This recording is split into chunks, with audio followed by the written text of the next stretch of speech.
So Tim, You point the camera at him. He wants to be. You want to be in the interview. No. Just kidding. you want to answer? Okay. Tim, you are going to talk about community and business, maybe. Yes. How does it work? Because I mean, it's very important for the people who do business with open source. yeah, so I'm trying to put a different perspective in my talk because Dirk was talking about like just the geeks who are participating in Linux. If you heard his keynote this morning, so I'm going to talk about how Red Hat, like there's many different participants in the open source community, and the developers are just one. But the distribution vendors like Red Hat, it's a different category of participant in the open source community, and you know, often everyone just thinks of the developers, but the distributors bring some different objectives to the open source community. They help fund many of the developers. So we're really going to talk about in this talk how the role of the distribution in the community. So some people think that the distributions are just there to make money or that they're like just taking from the community. So we're really going to show how we add value and contribute to the community to help grow and endorse Linux as well. So my objective, if I succeed in this, is that people will really see sort of the different side of what the distributions and how they add value to the open source projects. So if you can give advices or something like that to people who is involved in these kind of things, what can you tell me? Go to the talk because Yeah, you can see like in the talk we're going to describe, because this talk really isn't just about distributions, because we're going to talk about a lot of the lessons that we've learned over the past 13 years that we've been in business.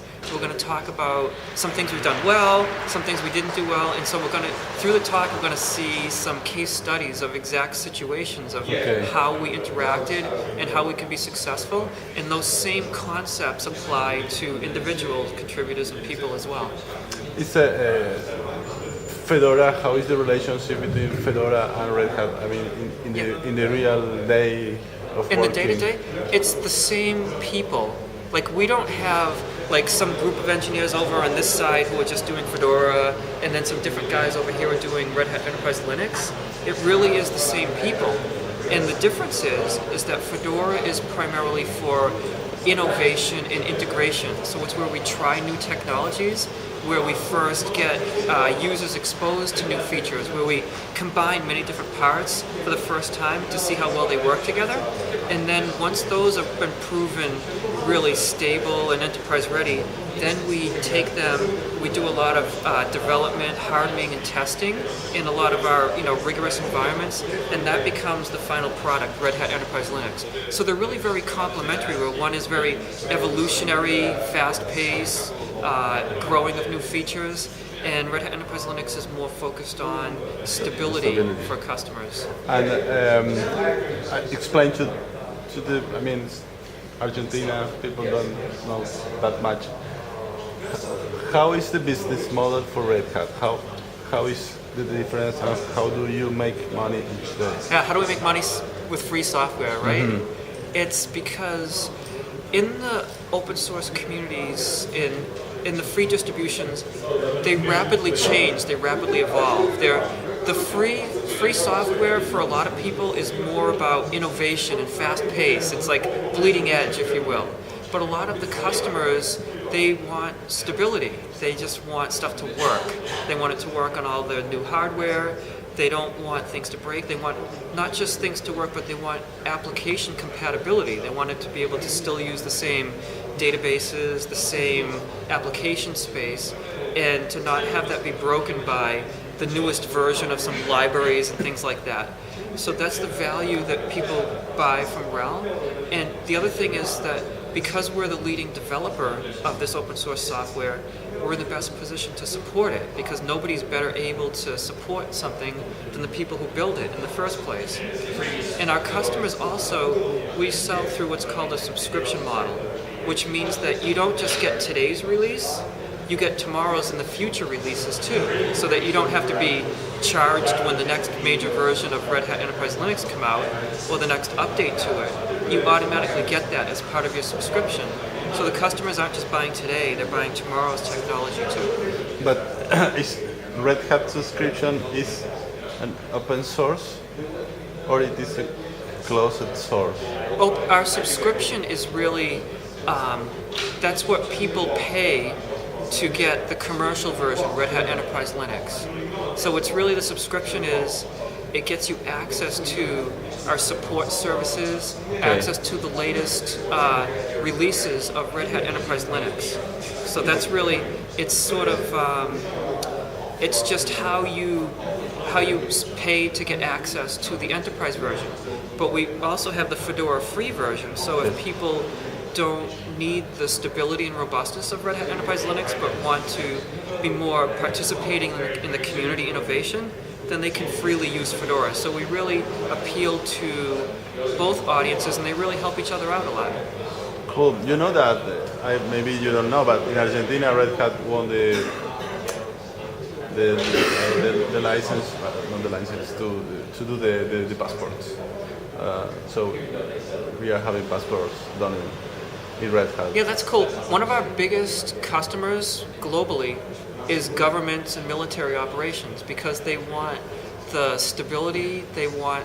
The other thing that governments like is it's a lower price point and that it doesn't tie them into one particular hardware vendor. So they can use, their absence of vendor lock-in. They have freedom of choice for hardware. And with who militaries do you work? With whom? All of everywhere. Everywhere. It's United States. It's many European governments. There were some in South America. So it's really often we don't even know because we could sell it to governments and it's hard to distinguish what exact use it's going to be done for. So in some way you do support for military? We have one product. Red Hat Enterprise Linux, and it's a general purpose operating system and it serves a great variety of uses. But what's cool because it's used so many ways is that when different use cases push the technology harder in a certain way. So financial service industries is really key for driving real-time performance and storage and network access.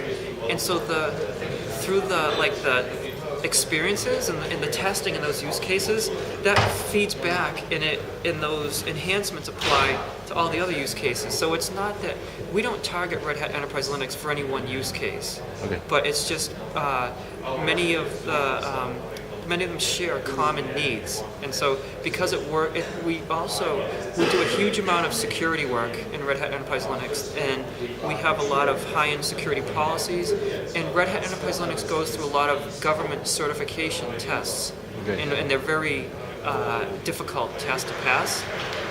So just two questions are, how Red Hat, it's an open company, how much do you have from revenue? And the other question is, how much it costs for a regular user, a home user to use Red Hat?